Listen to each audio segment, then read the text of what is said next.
চাচা, মুড়ি বিক্রি করার সময় কাগজ দেন এখানে কেউ না ফেলে, হ্যাঁ ভাইয়া কাগজটা দেন আপনার ডাস্টবিনে, নাহলে হাতে রাখে, এটা বলে দিবেন সবারে।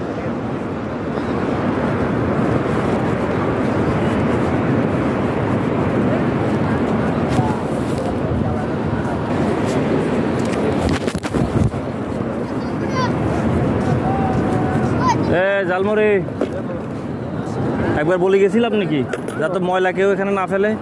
মুড়ির এই যে বিষের অবস্থা দেখছেন কি নোংরা হয়েছে। হ্যাঁ প্লেট যেই খায় যদি কোনো কাগজ দেন সে কাগজ আপনি ডাস্টবিনে ফেলতে বলবেন। হ্যাঁ ঠিক আছে, মানে এটা আপনার দায়িত্ব, ঠিক আছে। পরিষ্কার না রাখলে আপনাদের ব্যবসা বন্ধ হয়ে যাবে, পরে পুলিশ এসে বলে দিব, পরে সবারই উঠাই দিব, ঠিক আছে।